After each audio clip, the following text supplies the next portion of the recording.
이곳을 주목하소서. 주를 향한 노래가 어디지 않으니 하늘을 열고 오소서. 이곳에 임재하소서. 주님을 기다립니다. 기도해야 합니다. 하늘에 가르니 주여 임재하여 주소서.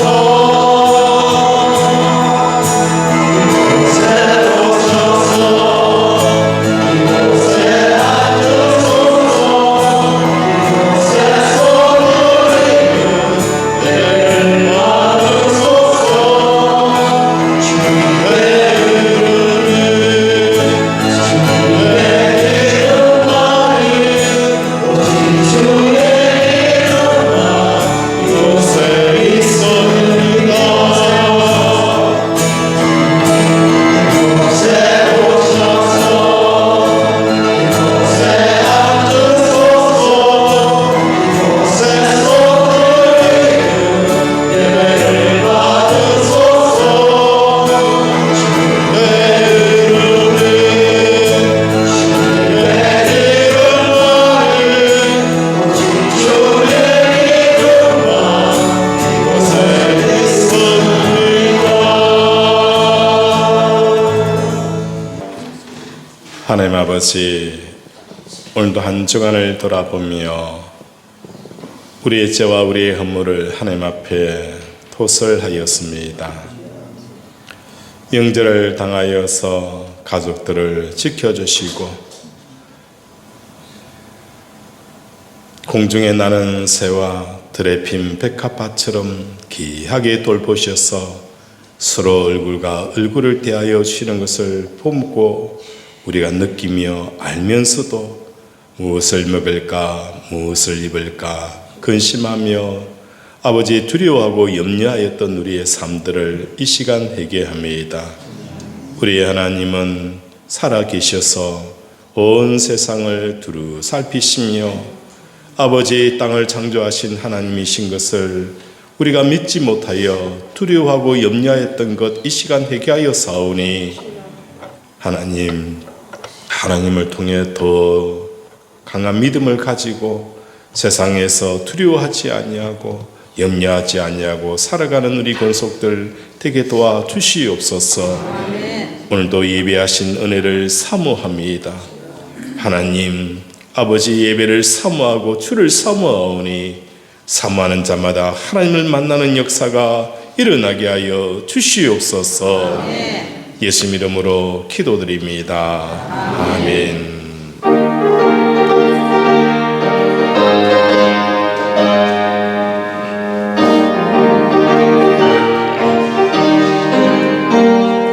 모든 죄악길에서 자 없는 양같이 모든 사랑 길 찾아 헤맨다.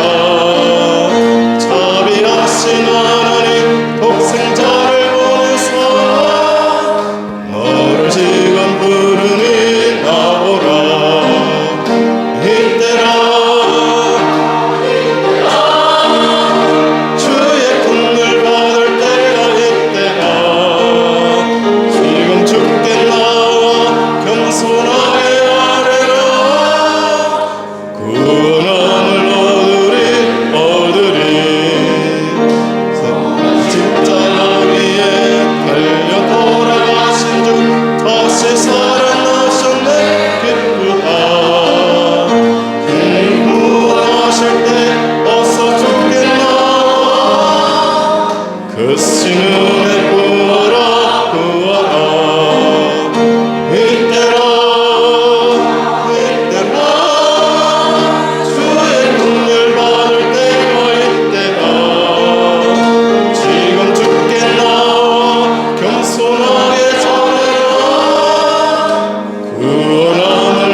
전능하사 천지를 만드신 하나님 아버지를 내가 믿사오며 그의 아들 우리 주 예수 그리스도를 믿사오니 이는 성령으로 잉태하사 동정녀 마리에게 나시고 본디오 빌라도에게 고난을 받으사 십자가에 못 박혀 죽으시고 장사한 지 사흘 만에 죽은 자 가운데서 다시 살아나시며 하늘에 오르사 전능하신 하늘편에 앉아 계시다가 저리로서 산자와 죽은 자를 심판하러 오시니라. 성령을 믿사오며 거룩한 공예와 성도가 서로 교통하는 것과 죄를 사하여 주시는 것과 몸이 다시 사는 것과 아멘.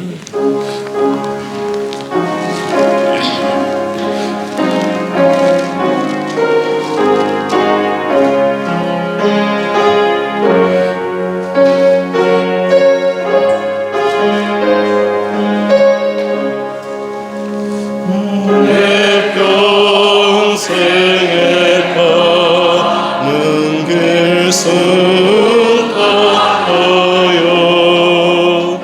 늘 찾아난 가끔 죄 바로 무섭고 마렸던 죄 나의 주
참 좋으신 아버지 하나님, 죄로 인하여 영원히 멸망당할 수밖에 없는 저희를 너무나 사랑하여 주 예수 그리스도의 십자가 보혈을 통하여 제3가 구원을 주시고, 지난 한 주간도 여러 상황 가운데서도 은혜 주셔서 오늘 이 시간, 이 귀한 예배의 시간에 함께 할 수 있는 은혜를 주셔서 감사를 드립니다.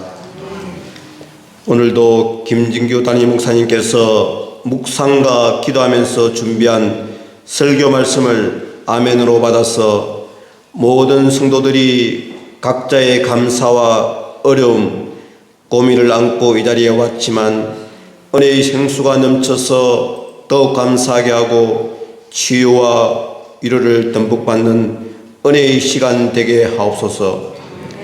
그리하여 새 한 주간도 세상 속에서 매일 십자가를 묵상하고 나라와 교회를 위하여 기도하고 전도하며 새 교회의 표처럼 말씀이 삶이 되게 하옵소서. 지난 삶에 풍성한 하나님의 은혜들이 어찌 말로 다 할 수 있겠습니까? 그럼에도 불구하고 또 한 번 욕심을 내며 간구합니다. 질병을 앓는 가정의 나음을, 취업을 원하는 가정의 일자리를, 자녀를 원하는 가정의 태열매를, 자녀들에게 건강과 지혜를, 전도를 원하는 가정의 전도의 결실을, 예배를 떠나 있는 성도들에게 예배의 회복을, 봉사하는 가정의 건강과 기쁨과 행복을, 기도하는 가정의 응답의 기쁨을, 이웃 사랑을 행하는 가정의 풍성한 복을, 말씀을 묵상하는 가정의 깨달음과 행함의 행복을, 감사하는 가정의 더욱 풍성한 감사를, 물질을 구하는 가정의 만족의 은혜를 주옵소서. 이 시간 정성과 시간 감사를 담아서 준비한 찬양대의 찬양을 기뻐 받아 주옵소서. 이 모든 것 저희의 왕 되신 예수님의 이름으로 감사하며 간절히 기도합니다. 아멘.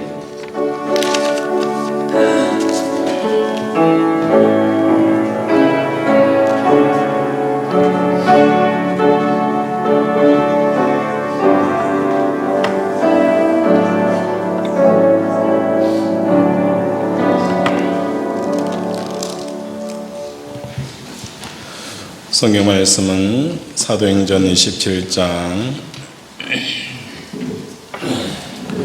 18절에서 26절 말씀 우리 한 절씩 교독합니다.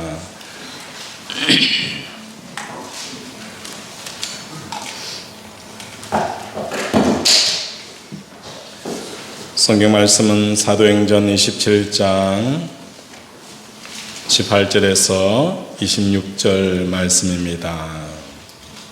우리 한 절씩 교독합니다.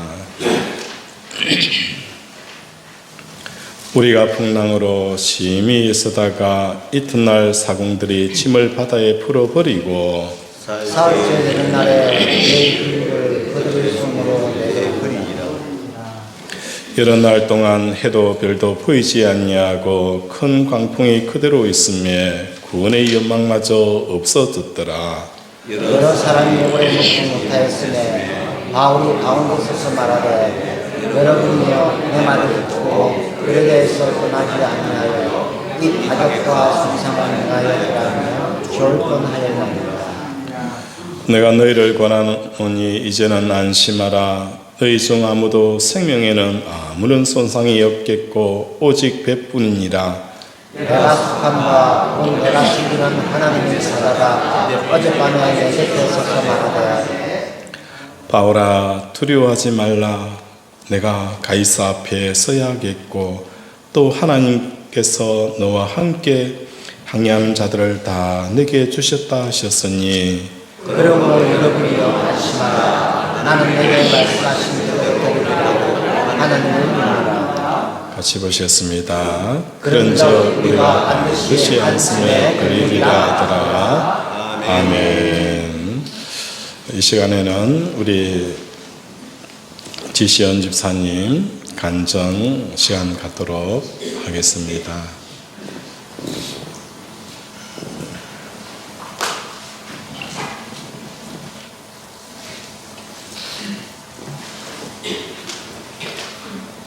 안녕하십니까. 제2여전도의 소속 지시원입니다. 채 석 달이 되지 않은 기간에 저에게는 수많은 변화가 일어나서 그것을 함께 나누려고 이 자리에 섰습니다. 짧은 시간에 간증을 하게 해주신 하나님께 먼저 감사를 드립니다. 저는 초등학교, 중학교, 고등학교를 한 교회에 다니면서 하나님과 교제를 못하고 친구들하고만 교제를 하다가 성인이 돼서 교회를 떠나게 되었습니다. 직장을 다니면서 때때로 교회에 돌아가야 하는데, 내가 가야 하는데 라고 생각을 했지만 그게 마음처럼 잘 되지 않았고 2, 3년에 한 번씩 맛집 순례하듯이 교회 탐방을 하게 되었습니다. 그런데 갈 때마다 목사님이 너무 무섭다. 원래 교회와 분위기가 다르다. 또 목사님의 설교가 저희 국민학교 시절 월요일 운동장에서 영원히 끝나지 않을 것 같은 말씀 같다. 성도가 너무 없다. 가면 너무 반가운 척을 하면서 저의 주소와 전화번호를 자꾸 물어본다. 갔더니 제자가 다니고 있다. 또 다른 교회를 갔더니 목사님과 사모님이 저희 학부모님이시다. 등등 순례를 한 교회마다 한 가지 이상의 변명거리가 있었습니다. 제가 정관으로 이사를 오고 다시 맛집 투어 하듯이 이 교회를 왔는데 첫 설교 말씀을 듣고 뒤통수를 한 대 맞은 것 같은 감동을 느꼈습니다. 아무것도 변명할 거리가 없었습니다. 그리고 다음 주 일요일이 되기를 기다리는 시간이 계속되었습니다. 거기에 감사하게도 노사모님께서 어성경이라는 것을 저희 제자비전교에서 처음 하는 자리에 제가 가게 되었습니다. 더더욱 은혜를 받았습니다. 성경의 흐름을 알고 나니 기분이 매우 좋았는데 9월 달에 제가 정말 제 자신의 힘으로 일어설 수 없는 넘어지는 일이 발생했습니다. 저는 굉장히 유서 깊은 우울증이 있습니다. 대인기피증도 굉장히 심합니다. 제가 학교에 출근을 하면 7시 조금 넘어서 출근을 합니다. 그 이유가 다른 교사들과 아는 척을 하고 싶지 않기 때문입니다. 공황 발작이 수시로 일어났고 학생들 앞에서 수업을 하는 것이 점점 힘들어졌습니다. 저는 사람이 많은 백화점이나 마트를 원래 가지 않습니다. 호흡이 가빠지고 심장이 터질 것 같고 식은땀이 납니다. 교회도 마찬가지였습니다. 그래서 예배가 시작되고 기도할 때 살금살금 들어오고 목사님이 축도해 주실 때 축도를 받아야 되는데 살금살금 도망가기 시작했습니다. 그런데 목사님 말씀을 듣고 싶고 일요일에는 들어야 되는데 그러다가 주보를 보니 단일 기도회라는 게 있어서 제가 또 목사님 부모님께 쫄라서 물어봤습니다. 이게 도대체 뭐 하는 겁니까? 그래서 큰 마음을 먹고 한번 나왔습니다. 너무 은혜가 되는데 그 다음 날 다시 가려니까 교회에 오기가 너무너무 무서운 겁니다. 그래서 후배를 불렀습니다. 같이 가자. 나 혼자 너무 무섭다. 그런데 후배랑 같이 온 날 조혜련 집사님께서 성경 통독에 대한 간증을 하셨습니다. 그래서 은혜롭구나 했는데 저의 굉장히 긍정적인 후배가 갑자기 저를 착 째려보더니 선배님 우리 성경 통독하기로 해요. 알았어. 120일짜리로 하기로 해요. 뭐라고? 알았어. 우리 녹음해서 서로 카카오톡으로 보내주기로 해요. 뭐라고? 알았어. 선배님 우리 선후배 따지지 말고 안 보내면 서로 질타하기로 해요. 뭐라고? 정말 알았어. 저는 강박이 있는 사람입니다. MBTI의 제 계획형 제이라고 해서 저는 1년의 스케줄러에 다 있습니다. 부모님께 전화하는 시간이 정해져 있고 부모님과 식사를 하는 날이 1년에 섭섭하지 않을 만큼 그날을 다 비워두고 행동하는 사람입니다. 그런데 이 후배가 121자리 성경 낭독을 무조건 그날 안에 녹음을 해서 보내라고 하니 저는 그때부터 정신이 번쩍 들었습니다. 이것을 반드시 해내야 한다. 그래서 성경 낭독을 하기 시작했습니다. 그런데 영적 전쟁이 시작되었습니다. 제가 성경을 낭독하기만 시작하면 저희 집에 얌전한 개 3마리가 갑자기 싸웁니다. 왈왈 멍멍. 그리고 정말 한 10분 동안 제가 낭독하는 소리와 함께 개들이 짖기 시작합니다. 저는 그래서 이게 영적 전쟁이구나 하고 무시하고 계속 읽었습니다. 그리고는 후배에게 보냈습니다. 설마 내 낭독을 처음부터 끝까지 듣게 하겠니? 그리고 나서 가만히 생각을 해보니 후배는 직장을 다니는데 저는 9월달부터 병가를 되었습니다. 학교를 다니는 저 아이가 120일 동안에 매일매일 성경을 낭독하는데 선배인 내가 이렇게 하면 안 되겠다 싶어서 저는 이틀치를 하루에 낭독하기로 마음의 결심을 했습니다. 저는 그 병가 기간 동안에 아침에 7시 반에는 강아지 산책을 하고 9시에는 도시락을 싸서 정관 도서관에서 책을 읽은 다음 5시에 퇴근하는 생활을 했는데 이틀치를 읽어야 되겠다고 생각을 하고는 4시로 퇴근 시간을 조정했습니다. 돌아오면 바로 성경을 읽겠다. 왜냐하면 6시에는 강아지 밥을 줘야 합니다. 그렇게 하다가 제가 먼저 10년부터 읽기로 시작을 했는데 구약을 읽으면서 뭔가 마음이 이상해집니다. 그전에는 제가 성경을 읽을 때 창세기 좋습니다. 재밌습니다. 출애굽기 신납니다. 그런데 레위기부터 정말 제 위기가 오기 시작해서 지나갈수록 이놈의 규빗, 이놈의 세겔, 이놈의 문화 이러다가 안 되겠다. 신약을 읽자. 그러다가 요한계시록이 되면 다시 머리가 빙글빙글 돌아서 다시 창세기를 시작하고 이런 루틴이 계속되었는데 낭독을 하다 보니까 저한테는 성경이 너무 어려웠습니다. 그래서 성경의 성경과 현대인의 성경 두 권을 펴놓고 같이 낭독하기 시작했습니다. 모르겠는 거는 현대인의 성경으로, 조금 알아듣는 것은 어성경으로. 그러다가 신약이 끝나고 저는 신약 먼저 읽었거든요. 구약을 읽기 시작하는데 뭔가 마음이 이상한 겁니다. 저는 후배들에게 저는 종종 제 마음에서 바람이 부는 소리가 들린다라고 후배들한테 얘기했습니다. 정말 마음에서 바람 부는 소리가 들립니다. 해가 질 때가 되면 저는 해가 질 때쯤 집에 있어야 됩니다. 왜냐하면 마음에서 스산하고 쓸쓸하고 공포스럽고 너무 무섭기 때문입니다. 그런데 그것이 바람이 부는 소리가 점점 사라지기 시작했습니다. 그러다가 어머니가 긴장을 담는데 전 항상 감상으로 담지 못하고 머리 끝까지 불만이 오른 상태에서 내가 아니면 누가 할 거야? 하고 긴장을 담았는데 10수년간 그랬는데 불만이 안 생기는 겁니다. 이게 뭐지? 그리고 나서 웃기 시작하는 겁니다. 저는 진심으로 웃은 적이 제가 기억하기로는 별로 없습니다. 저는 개그 프로그램을 굉장히 극혐합니다. 텔레비전을 틀어서 사람들이 개그 프로그램을 보고 있으면 저는 나가버립니다. 저게 뭐가 웃겨?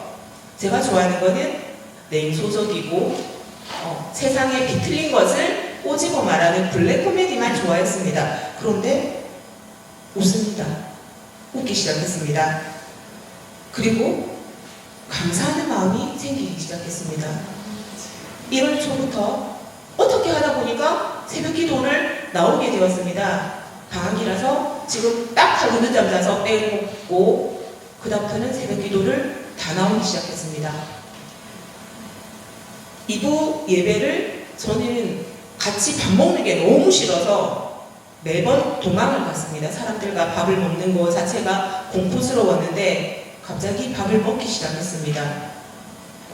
그리고 121일 일독을 제가 71일 만에 일독을 하게 되었습니다.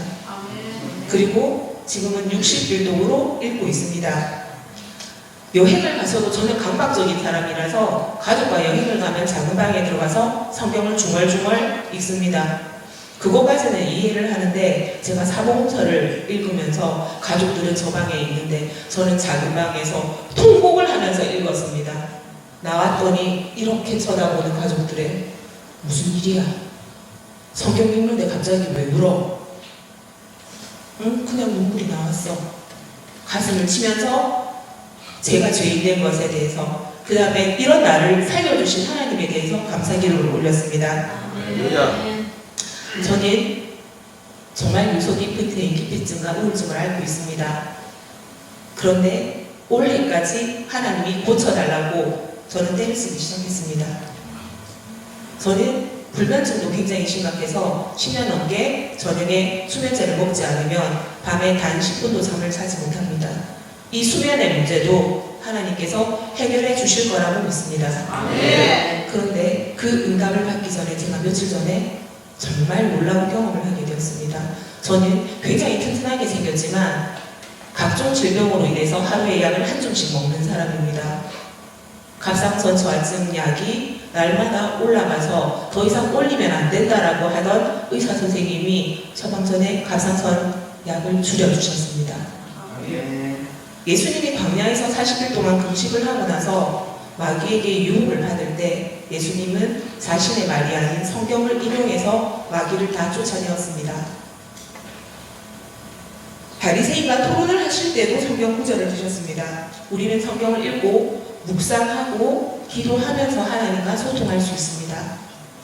목사님의 올해 교회의 비전과 성도들의 비전이 하나님에게로 돌아와서 매일 하나님과 소통하라는 것으로 저는 이해를 했습니다.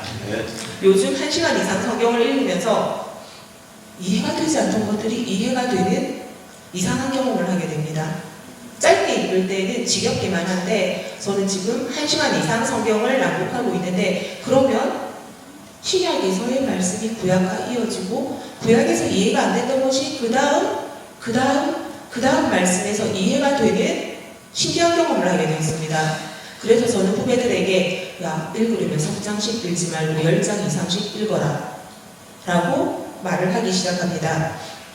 성경 묵상집으로 지금 석장짜리는 굉장히 깊이 하나님과 만나는 시간으로 하고 있고 아침 저녁으로 성경 통독을 하고 있습니다. 저는 성경 읽기를 저에게 반복이 있는 시간이라고 생각합니다. 하루라도 밥을 안 먹으면 살 수가 없듯이 저처럼 각종 질병과 우울증과 대인기피증이 있는 사람은 하루라도 성경을 읽지 않으면 그 마음에서 기쁨이 떠날 것이 분명하기 때문에 저는 성경을 무조건 밤 11시 반에 들어오는 일이 있어도 1시간 이상을 성경을 읽습니다. 제일 작은 방을 제가 제일 좋아하는 식물들과 성경 읽는 방으로 꾸몄습니다. 저는 그전에는 말 못하는 것들이 좋았거든요. 동물과 식물. 저는 3월에 다시 직장으로 복귀합니다. 내가 하나님을 의지하였은즉 두려워하지 아니하리니 사람이 내게 어찌하리이까 이 말씀만 붙들고 갑니다. 아마 또 무너질 겁니다. 무너지면 다시 일어나면 됩니다. 제가 무너지는 모습은 제가 점심을 먹지 않고 살금살금 도망가는 모습을 보면 아, 무너졌구나 라고 생각하고 제 이름을 부르지 말고 성경! 하고 불러주시면 제가 다시 힘을 내서 성경을 읽도록 하겠습니다. 어느 목사님께서 유튜브에서 말씀하시기를 성경 통독은 10번을 아주 빠르게 읽고 그 다음에는 자기 나이만큼 읽으면 이해가 된다라고 하셔서 그 말씀을 듣다가 제가 무릎을 탁 섰습니다. 중학교 때 읽었어야 하는데 이 언제 다 읽을 거야? 성경을 통독하면서 제가 바뀐 것들과 이런 경험들은 성도분 여러분들은 다 다르게 은혜를 받으실 줄로 생각합니다. 그렇지만 여러분이 가장 약한 부분을 하나님께서 건드려 주실 것을 저는 믿습니다. 제가 받은 이 기쁨과 이 감사의 느낌을 같이 나누고 싶어서 이렇게 간증하게 되었습니다. 감사합니다.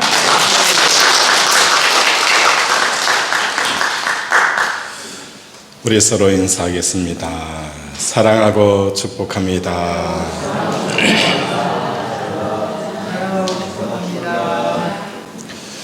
하나님의 사랑과 복이 가득 부어지기를 주님의 이름으로 축원을 드립니다. 오늘 본문은 일상의 삶을 살아가는 보통 사람들의 일상적인 생각과 판단이 실은 신앙에 유익하지 않을 뿐 아니라 해가 되어짐을 보여줍니다.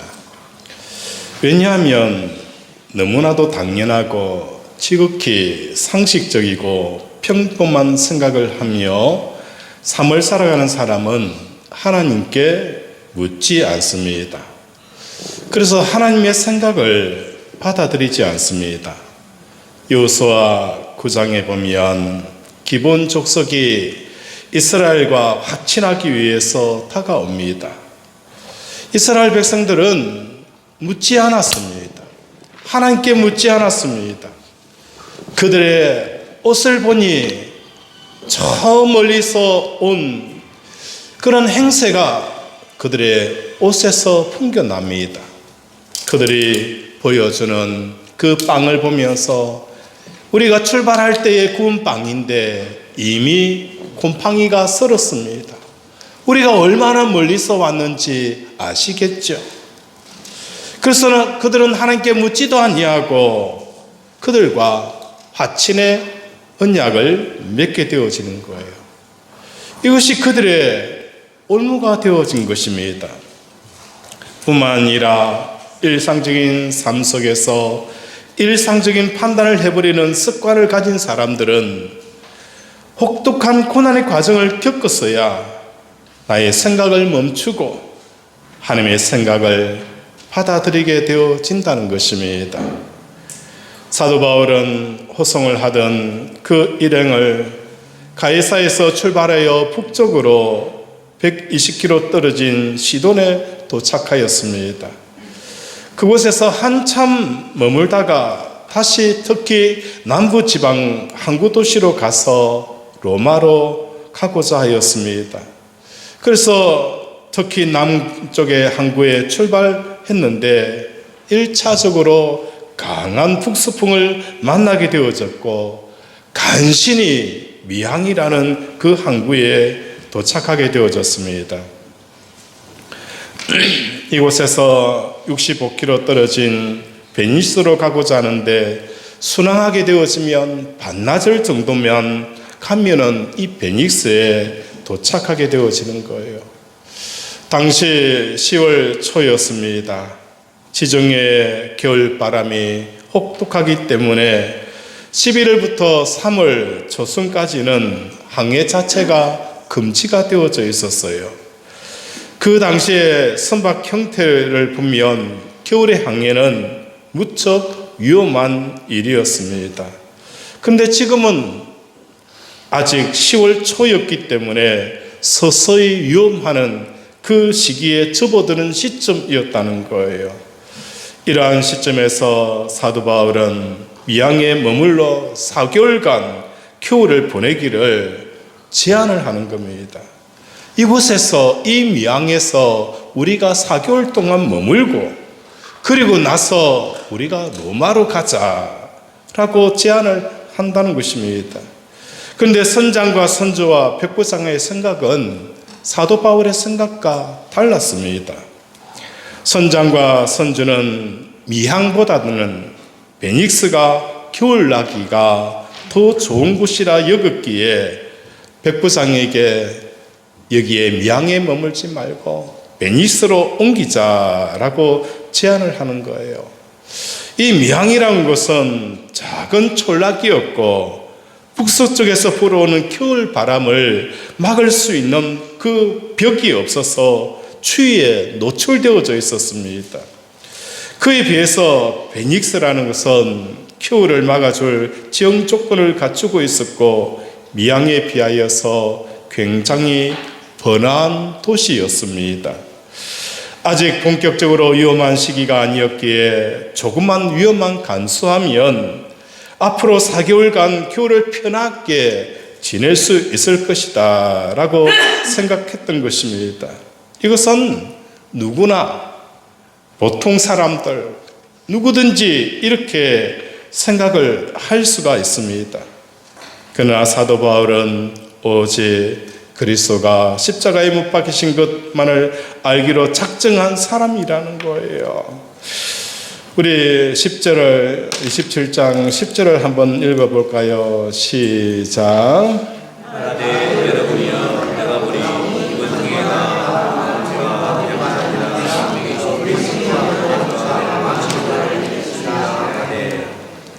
10절에 보면 말하되 여러분이여 내가 보니 이번 항해가 화물과 배만 아니라 우리 생명에도 타격과 많은 손해를 끼치게 하되라고 말씀하는 거예요. 이번 항해가 얼마나 많은 타격을 가져올 것인지에 대한 이야기들을 선주에게 하고 있다는 거예요. 사도 바울은 십자가만을 알기를 바라는 사람이었어요. 예수 그리스도 그분만을 알기를 원하는 이 사도 바울이 그의 눈에 뭐가 보이게 되어지는 거예요?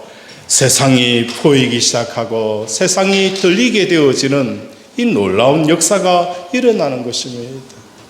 오늘 우리 사랑하는 권속들의 삶 가운데 십자가만을 바라보는 사람들에게 나타나는 이 놀라운 보임의 역사들이 저와 여러분 가운데 일어나기를 바랍니다. 그러나 백부장들과 선주들은 작은 위험 때문에 겨울의 불편함을 감수하는 것이 상식적이지 않다라고 여긴 거예요. 그래서 위양을 출발하여서 남풍을 만나서 순조롭게 항해를 시작하게 되어진 것입니다. 그런데 그네대성 가운데로부터 유라굴라 광풍이 불어서 배를 몰아가기 시작합니다. 결국 사도 바울의 일행이 탄 배는 해도 달도 별도 보이지 않는 흑암 속에서 14일을 휩쓸리게 되어집니다.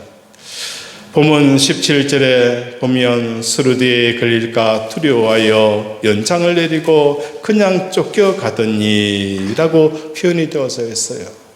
여기서 수르디라는 이 표현은 지중해 연안에 존재하는 모래톱으로서 배가 한번 걸리면 빠져나올 수 없는 그곳입니다.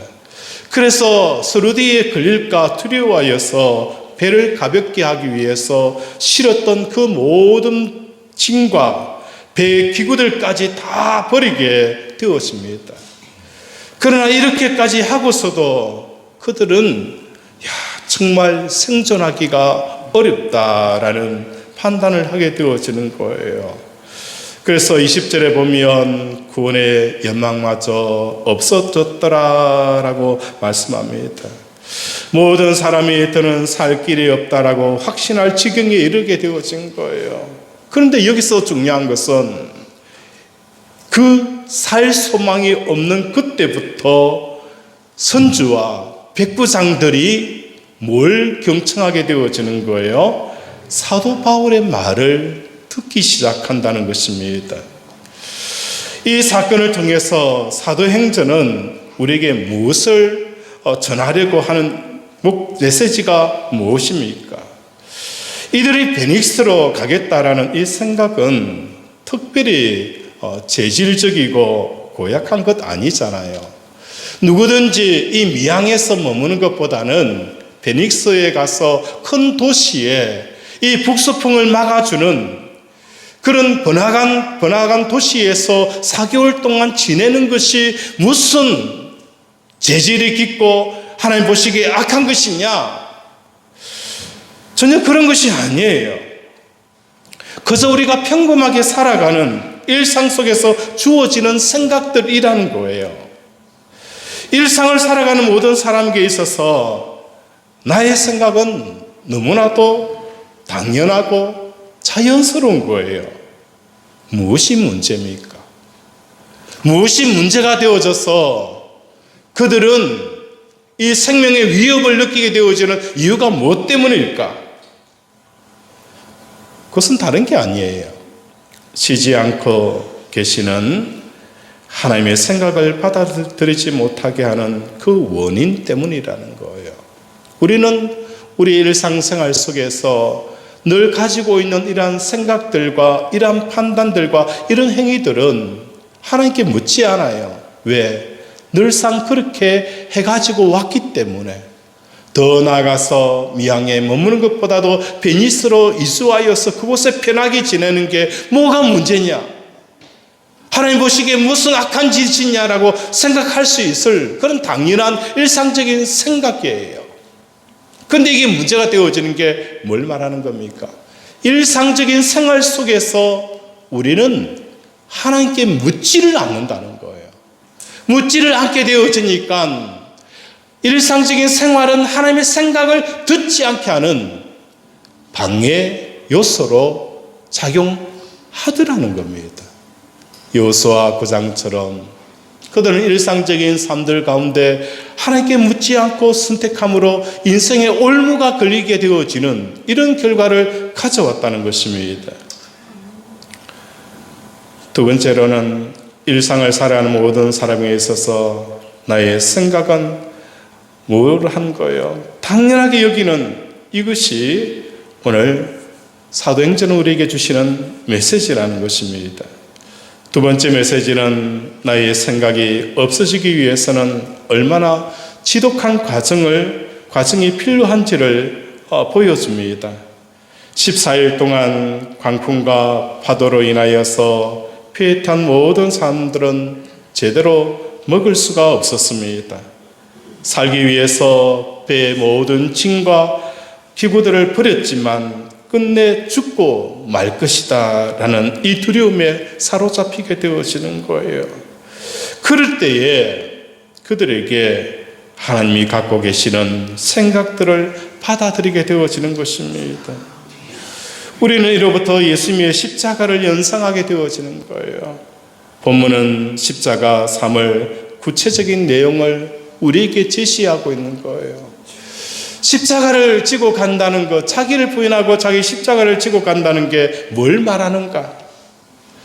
그것은 14일 동안 광풍과 파도로 인하여서 배에 탄 모든 사람들이 제대로 먹지 못하는 거예요. 광풍과 파도라는 것은 우리의 의도와 우리의 계획대로 움직일 수 없는 상황 속에 우리는 처하게 되어지는 거예요.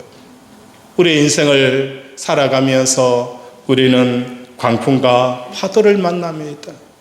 나는 바로 가겠다라고 하지만 이 광풍과 파도들은 끊임없이 내가 가려고 하는 그 길에서 나를 계속 몰아붙입니다. 어떤 경우에는 이때까지 왔던 그 길을 다시 돌아가서 원점으로 돌아가게 만듭니다. 이런 수없이 많은 경험을 하면서 우리는 살기 위해서 벌어두었던 모든 짐들과 그 모든 돈들과 모든 기구들을 버렸지만 이 인생의 문제들을 해결할 수 없다는 이 절망감을 경험하게 되어집니다. 그때서 비로소 어떤 일을 하게 되어지는 거예요? 하나님이 갖고 계신 생각을 들으려고 우리의 길을 열게 되어진다는 거예요. 이게 십자가의 길을 가는 사람들에게 나타나는 신앙의 과정이라는 것입니다. 내가 주님 안에서 죽었음을 고백하는 것은 사도 바울이 탄 배를 탄 것과 같은 상황이며 같은 경험을 겪는 것과 똑같다는 것입니다. 흑암과 광풍과 파도에 시달리며 14일간 굶주리며 죽음을 맛보는 모든 과정이 예수님의 십자가 사건 안에 들어가 있다는 것입니다.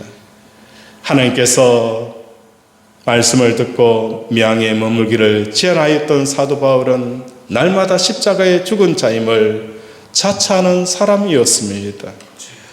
나의 생각에 대해 죽었기에 하나님의 생각을 들을 수 있었다는 것입니다. 오늘 우리 사랑하는 권속들의 삶, 형편과 상황은 저는 잘 몰라요. 그런데 십자가에서 내가 예수님과 함께 죽게 되어지면 우리에게 주시는 이 하나님의 생각이 어떠한가를 여러분이 경험하기를 원합니다. 하나님의 생각이 어찌 그리 보배로운지요. 하나님의 생각이 어찌 보배로운지요 라는 이 놀라운 경험들을 여러분의 삶의 현장 속에서 경험하기를 원합니다. 이 경험은 십자가에서 죽어본 자들만이 누리게 되어지는 하나님의 놀라운 은혜라는 것입니다. 요셉은 이런 경험을 했습니다. 형들이 자기를 배반하고 팔아버렸습니다. 형들이 자기를 배반하고 팔아버렸던 그 요셉은 형들을 만났을 때에 뭐라고 표현하는 거예요? 형들은 나를 해하려고 하였지만 하나님께서는 이 모든 것을 뭘로 바꾸셨다는 거예요? 선으로 바꾸셨다라고 말씀하는 겁니다. 이처럼 하나님의 생각들은 오늘 우리 삶의 그 깊은 절망 속에서 우리에게 뭘 하게 하는 거예요? 찬양을 하게 하는 거예요. 하나님께서는 우리가 보고 듣고 느끼는 이 상황에 대해서 찬양케 하고 하나님 앞에 감사케 하는 역사가 일어나는 겁니다. 바울과 실라도 마찬가지였어요. 빌립보 감옥에서 피 터지게 맞아 죽어가는 이 순간에 바울과 실라는 무엇을 보한 겁니까? 하나님께서 이 사건 가운데 역사하시는 그 하나님을 바울과 실라는 보게 되어진 거예요. 보게 되어지니까 하나님께서 역사하시고 우리와 함께 하시는 이 사실을 보니까 그 감옥 속에서도 바울과 실라는 하나님께 기도하고 찬양하였더라.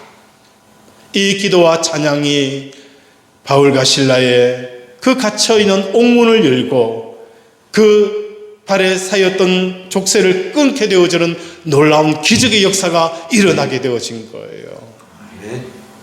오늘 여러분의 상황과 형편은 저는 잘 몰라요. 하지만 십자가의 삶을 살아가는 여러분들에게 주어지는 하나님의 놀라운 그 생각들과 하나님의 지혜들과 하나님의 권세들은 여러분의 인생을 완전히 다르게 바꾸어 가실 것입니다.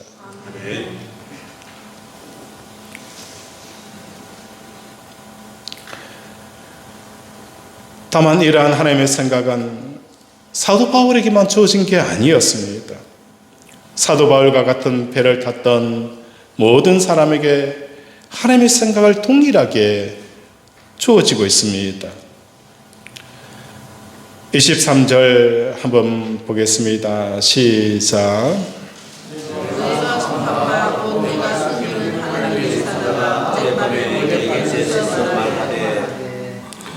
내가 섬기는 하나님의 사자가 어젯밤에 내 곁에 서서 말하되 라고 말씀합니다.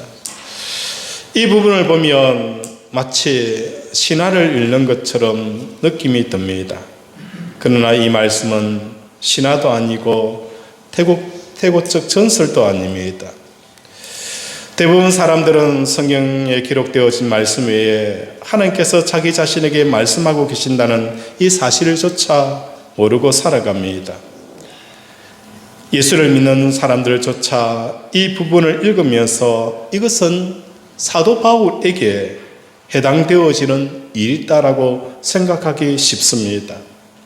하나님께서는 한순간도 빠짐없이 누구에게나 말씀하고 계십니다. 하나님께서 말씀하지 않는 사람은 세상에 한 사람도 없습니다. 단지 하나님의 말씀을 듣지 못할 뿐이라는 것입니다. 그렇다면 하나님의 말씀을 듣지 못하게 하는 다른 말씀의 정체가 무엇인지 생각해 보고자 합니다. 세상에 속한 사람들의 특징으로서는 선동과 부하내동과 군중심리에 이끌려 살아가는 것입니다. 나는 내 자신에게 나의 이야기를, 나의 언어를 이야기한다 하지만 내가 뱉고 있는 이 언어들은 내 언어가 하나도 없습니다. 심지어 우리 자녀를 향하여서 너 공부 못하면 빌어먹어 이 이야기도 내가 말하고 있지만 내 이야기가 아니잖아요. 내 아버지를 통해서 들은 거예요. 네가 공부하지 않으면 빌어먹으니까 열심히 공부해라. 이 이야기는 내 아버지를 통해서 들었지만 내 아버지는 또 내 아버지를 통해서 들은 거예요.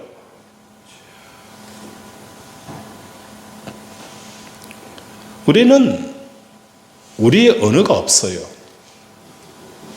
돈 없으면 못 산다더라. 누구의 언어입니까? 내 언어처럼 들리지만 이것은 세상의 언어라는 거예요. 돈이 없어도 얼마든지 잘 사는 사람들 많이 보았어요. 오히려 돈이 있는 사람들이 더 인생을 잘못 살더라는 거예요. 돈이 없으면 왜 못 산다라는 이 언어는 어디에서 나온 거예요? 세상의 언어라는 겁니다. 세상의 언어는 그 출처가 어딥니까?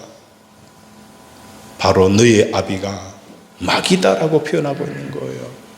마귀가 주는 언어를 가지고 오늘 우리는 남편을 만나고 아내를 만나고 가족을 만나고 자녀를 만날 때 계속 그 언어를 구사하면서 무엇을 하게 되어지는 거예요? 마치 저주의 언어를 말하고 있다는 겁니다.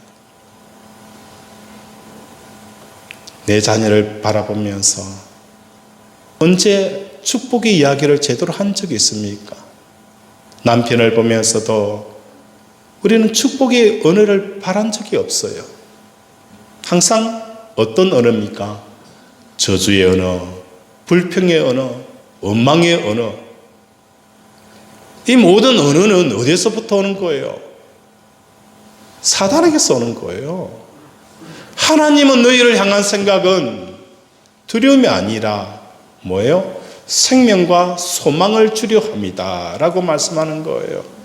하나님의 언어는 우리에게 뭘 하는 거예요? 미래와 생명과 소망을 주는 언어라는 거예요.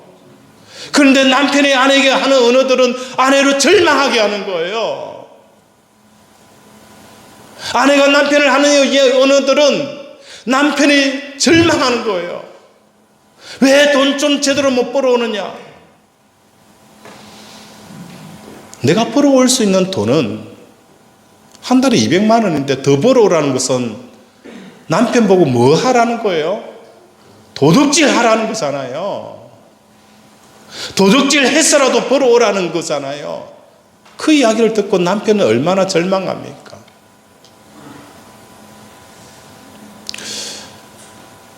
우리는 내가 하고 있는 이 언어가 하나님에게서 왔는지 세상의 그 끝자락인 사단에게 왔는지를 우리는 생각 없이 내뱉고 있어요.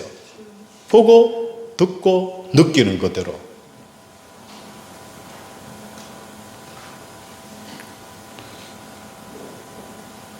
선동가, 부하내동가, 군중심리, 이 속에는 내 언어도 없고 하나님의 언어도 없습니다. 우리 인생을 더 혼돈하게 할 뿐입니다. 더 나아가서 하나님의 말씀을 듣지 못하는 것은 무엇입니까? 의학적인 지식과 과학적 지식 같은 객관적인 데이터에 근거하는 이 지식도 하나님의 음성을 듣지 못하게 한다는 겁니다.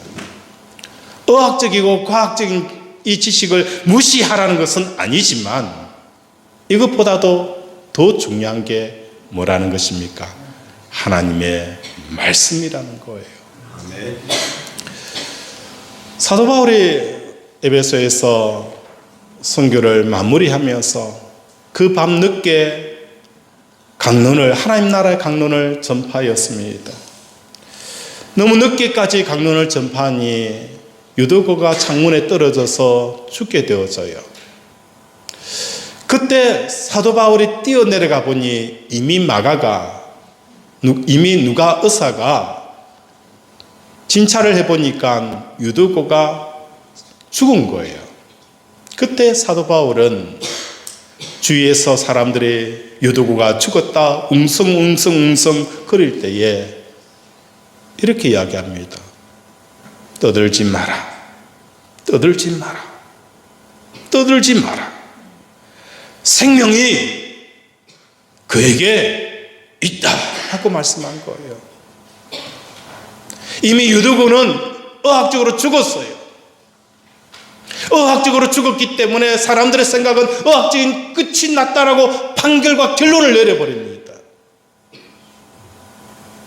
그러나 하나님의 사람들은 그 의학적으로 과학적으로 죽음이 끝나 있는 그 상황 속에서도 무엇을 들을 줄 알아야 되는 거예요?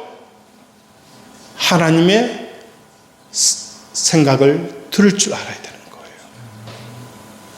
하나님께서 이 유두고를 통해서 역사하시고자 하는 하나님의 생각들을 사도 바울이 깨닫게 되어지는 거예요. 그러면서 그들에게 선포합니다.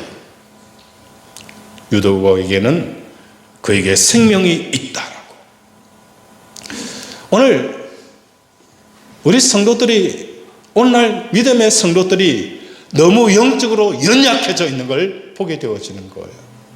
왜 연약해져 있는 이유가 다른 게 아니에요. 너무 일상적이고 보편적인 삶 가운데 하나님께 묻지 않기 때문에, 하나님의 음성을 듣지 못하기 때문에 일상생활 속에서 늘 믿음에서 깨어진다는 거예요.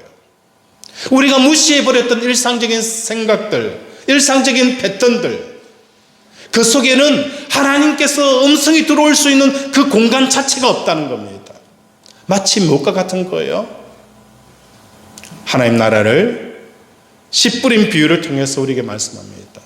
길가 밭 같다는 거예요. 사람들이 그 길가 밭에서는 발로 밟고 가기 때문에 땅이 굳어지고 또 굳어져서 어떤 씨를 뿌리더라도 자라지 못한다는 겁니다. 오늘 우리의 일상적인 그런 판단들과 행동들과 말들이, 보고 듣고 느끼는 것들이 오늘 우리의 심령을 길가밭을 만들어 버리는 거예요. 하나님의 말씀이 들어와서 자라지 못하게 한다는 겁니다. 하나님의 음성이 들어올 여지가 없는 겁니다. 미양에 보내는 것보다도, 생각해 보니까 이 작은 도시에서 바람 제대로 막아주는 산 하나 없지, 먹을 거 공수할 수 있는 매점 하나 제대로 갖춰지지 않는 이곳에서 4개월을 보냈느니, 조금만 가면은 그곳에서 뭐 하는 거예요? 번화가 도시에서 편하게 지낼 수 있다. 이 생각 속에는 풍랑이 기다리고 있다는 하나님의 그 말씀하심, 하나님께서 우리에게 주시고자 하는 그 메시지들이 묵살되어져 버리는 결과를 가져왔다는 겁니다. 오늘 우리 사랑하는 권속들의 삶 가운데 나의 생각들을 내려놓아야 됩니다. 일상적인 생각은 나의 생각이 판을 칩니다. 그 속에는 하나님의 생각이 들어올 수 없어요. 그런데 우리의 생각을 내려놓아야 하나님의 생각이 들려요. 나의 생각이라는 것은 무엇입니까? 나의 생각이라는 것은 나 자신에게 주는 말씀입니다.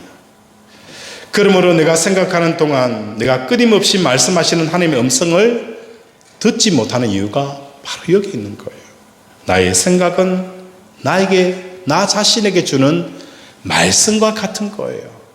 그래서 하나님의 말씀이 들려오지 않는다는 것입니다. 하나님께서는 일상적인 이 삶에 습관화되어져 있는 우리들에게 뭘 하는 것입니까?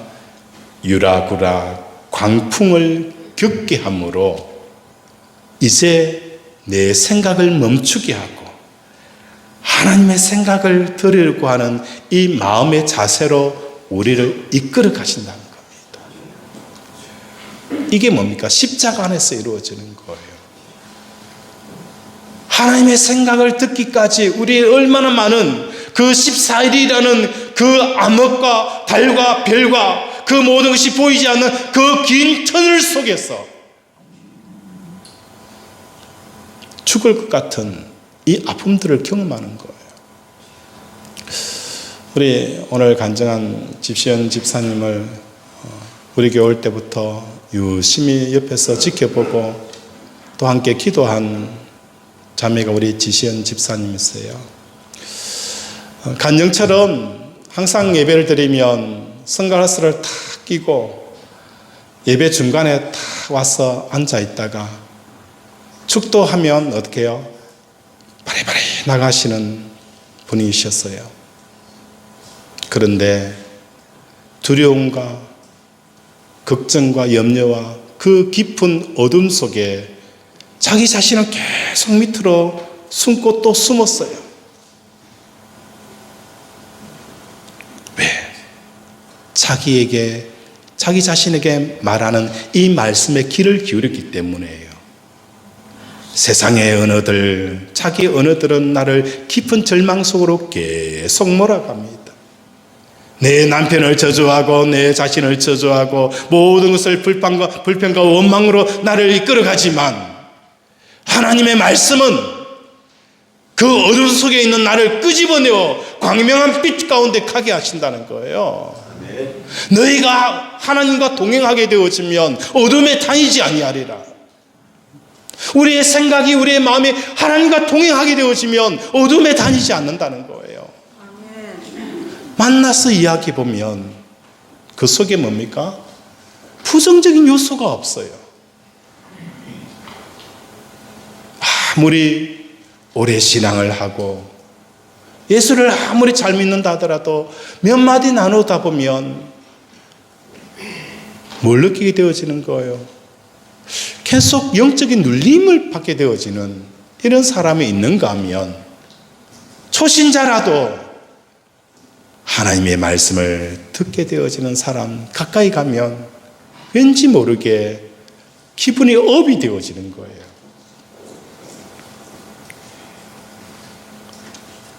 오늘 우리 사랑하는 권속들의 삶 가운데 이런 삶을 살아가기를 바랍니다. 또 나아가서 지금 나를 내려다보고 계시는 하나님 앞에서 스스로 생각한다는 것이 어떤 의미를 갖는지 제대로 이해했으면 좋겠습니다. 하나님께서는 창조주시며 주권자이십니다. 살아서 우리와 함께 하시며 우리를 사랑하시며 우리 모든 삶의 순간순간마다 생각하시는 분이 우리 하나님이십니다. 그러하신 하나님 앞에서 내 인생을 계획하고 걱정하고 염려하고 무엇을 먹을까, 무엇을 입을까 초제하고 두려워 떨고 있는 내 모습을 하나님이 보신다면 마치 무엇과 같이 보이는 거예요? 광기 어린 내 자신을 보는 것과 같다라고 보는 겁니다. 내가 해야 하는 일은 이 광기를 멈추는 겁니다. 내가 해야 하는 것은 이 광기를 멈추는 겁니다.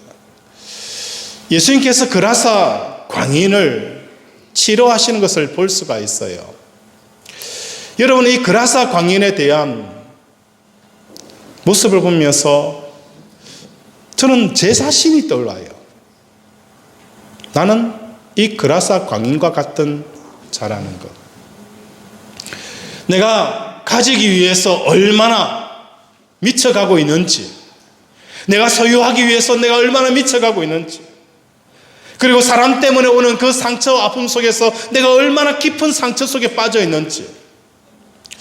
그라사 광인이 귀신이 들렸다는 이 표현은, 이 귀신은 아무에게나 들어가지 않아요. 귀신은 어떤 사람에게 귀신이 들어가는 거예요? 깊은 상처가 있는 사람에게 귀신이 들어갑니다.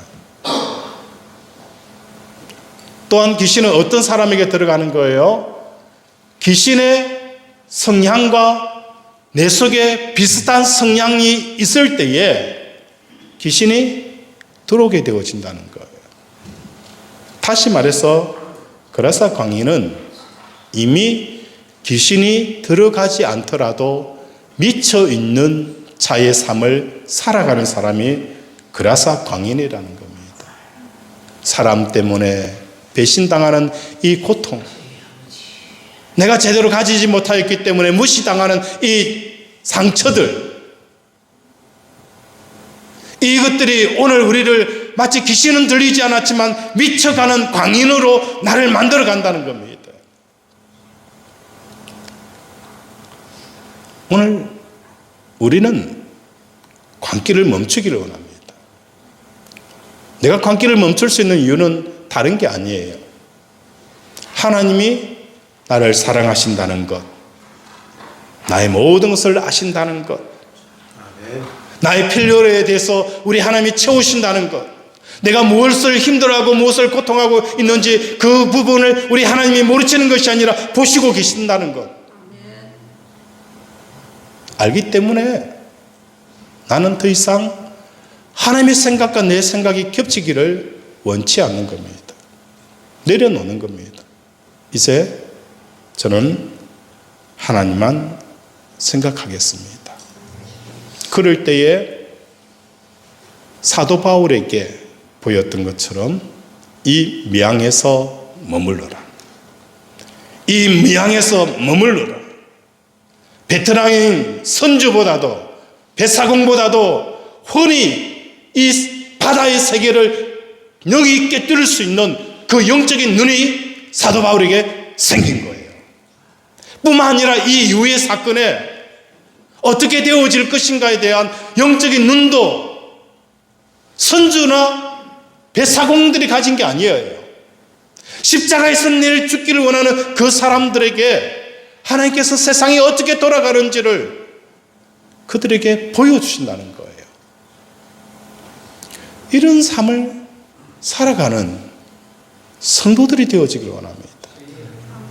세상 사람들보다 조금 더 경쟁력 있는 것을 갖추기 위해 한 자 더 보고 하나 더 가지고 그거 가지고 세상을 이길 수 없어요. 우리는 오히려 세상에 대해서 죽을 때에 하나님께서 주시는 이 세상의 모든 역사들과 운행과 그 비밀들을 그의 택한 자들에게 보여주시는 이 은혜로 세상을 이겨가는 저와 여러분이 되어지기를 주님의 이름으로 축원을 드립니다. 말씀을 생각하며 함께 기도하기를 원합니다. 하나님, 우리는 아무 생각 없이 일상적으로 판단하고 보고 듣고 느낀 대로 일상적으로 생각해버리는 그 일상성이 하나님의 음성을 듣지 못하고 하나님께서 우리를 향한 계획을 발견하지 못하게 되어집니다.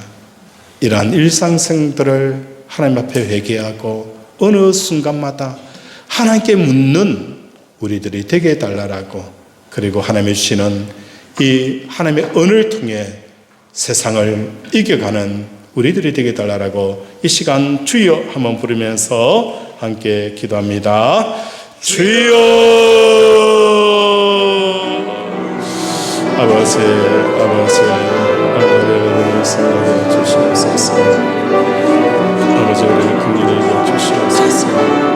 아버지, 늘 묻지 아니하고 일상적으로 판단해버리고 아버지 주여 아무 생각 없이 반응하였던 이것에 대해서 우리가 얼마나 영적으로 유익하지도 아니하고 오히려 이것이 올무가 되어져 버리는 것을 보게 되어집니다.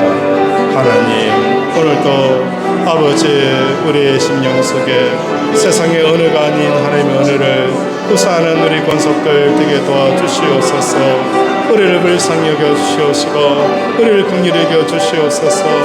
아버지, 하나님께서 아버지 나를 지키고 보호하시며 함께 하시는 것을 보면서 아버지, 내가 그 하나님 앞에 얼마나 아버지 내가 두려워 떨고 아버지 것에 대해서 아버지 회개하며 아버지 하나님 앞에 나아가는 우리 권속들 되게 도와주시옵소서.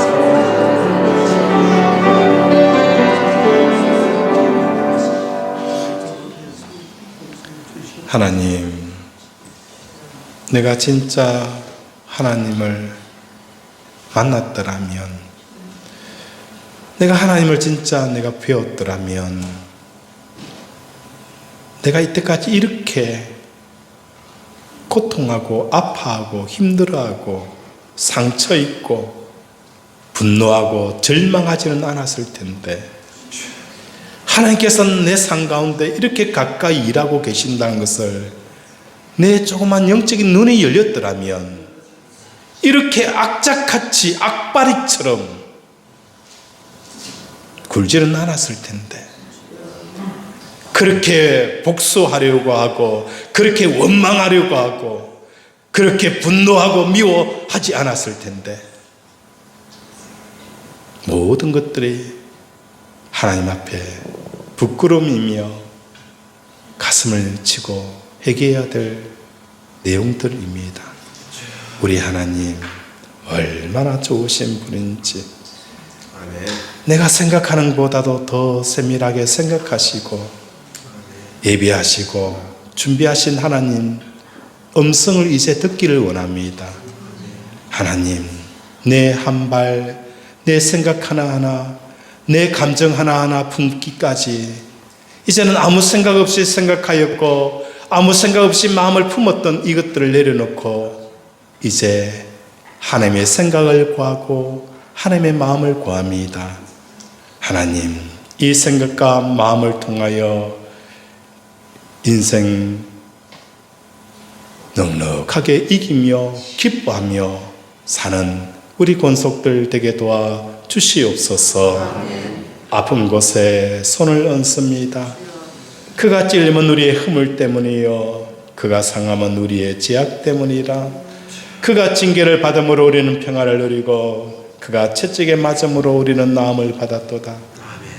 나의 영혼이 죄 사함 받은 것처럼 나의 육신의 모든 허물과 죄도 사함 받았음을 예수 그리스도 이름으로 선포하노라. 아멘. 예수 그리스도 이름으로 명한다. 암덩어리는 녹아져 내릴지어다. 내부종은 치유될지어다. 우울증, 조울증, 갱년기, 부인불면, 불안증, 관절염, 피부병, 아버지 예수 이름으로 명하노니 깨끗하게 치유될지어다. 아멘. 하나님, 아픈 곳에 주의 성령의 불로 태워주시고 끊어진 것은 이어주시고 모자란 것은 자라게 하여 주시고 연약한 것은 강하게 하여 주시옵소서. 오늘도 우리를 치료하여 오심을 감사드리오며 예수 이름으로 기도드립니다. 아멘.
하나님 아버지, 오늘도 귀한 예물을 하나님 앞에 올려드립니다. 11조로 감사로 전도로 선교로 일천번제로 작정금으로 추정금으로 올려드리오니 하나님께서 이 예물 가운데 30배, 60배, 100배로 부어주는 역사가 일어나게 하여 주시옵소서. 오늘도 하나님의 은혜가 얼마나 크신지, 하나님께서 우리의 삶을 얼마나 유익 있게 지켜보시는지 하나님의 눈길이 느껴지고 하나님의 손길이 느껴집니다. 우리의 삶의 현장에 하나님께서 일하여 주시옵소서. 우리는 주만 바라보나이다. 하나님이 주시는 생각을 선포하고 하나님이 주시는 그 은혜를 선포할 때에 하나님 이 땅에 축복이 되어지게 하시고 우리 가정에 축복이 되어지게 하시고 우리 사업터에 직장에 복이 되어지는 역사가 일어나게 하여 주시옵소서. 오늘도 우리 사랑하는 권속들을 축복합니다. 하나님 복되게 하여 주시옵소서. 예수 이름으로 기도드립니다. 아멘. 네, 감사합니다. 교회 소식 알려드리겠습니다. 다음 주 오후 예배는 우리 전도회별로 모임이 없습니다. 양산에 가면 동원과학대학 옆에 양산사람생교회라고 있습니다. 그 교회 목사님과 팀들이 오셔서 전도 찬양 예배를 우리 성도들과 함께 드리고 싶다라고 해서 같이 예배를 드리고자 합니다.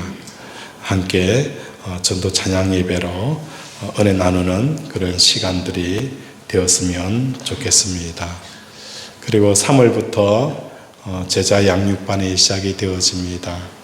신청하실 분들은 신청하시고 또 계속 받으신 분들은 날짜를 정하여서 함께 제자 양육을 받는 귀한 시간들이 되어지기를 바랍니다. 우리 다 함께 일어나서 회성하고 축도드림으로 예배를 마치도록 하겠습니다.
오늘 점심은 우리 이여전도에서 준비했습니다.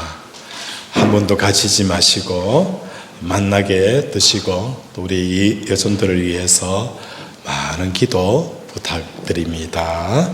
기도하겠습니다. 지금은 우리 주 예수 그리스도의 은혜와 하나님 아버지의 무한하신 사랑과 성령의 교통 역사하심이 일상적인 삶 속에 일상적인 생각들이 아버지 하나님의 생각을 들을 수 없고 우리 인생을 더 혼돈케 한다는 것을 깨닫고 이제는 매 순간순간마다 하나님께 묻고 또 내 생각을 완전히 무너뜨리기 위해 오늘 사도 바울처럼 이 배에 성선하여 경험하는 이 삶들이 살기를 원하는 우리 사랑하는 권속들의 가정과 자녀와 직장과 경영의 터 위에 주의 은혜가 영원토록 함께 있을지어다. 아멘.